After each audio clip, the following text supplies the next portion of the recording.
Okay guys, so we're just about done with this dent repair. I know probably on the camera it looks like it's all different all over the place, but once I hit this with primer it'll pretty much vanish.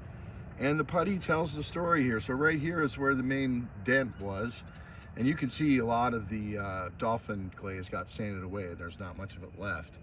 But then over here you can see there's a lot of it. That's because we had a big low spot there. So it was either the previous repair that had been done here, they left a low spot, or this dent caused a low spot. Not sure which one, but it was low here and we weren't expecting that, so we had to bring it up a little bit. But anyway, that's about it for this dent.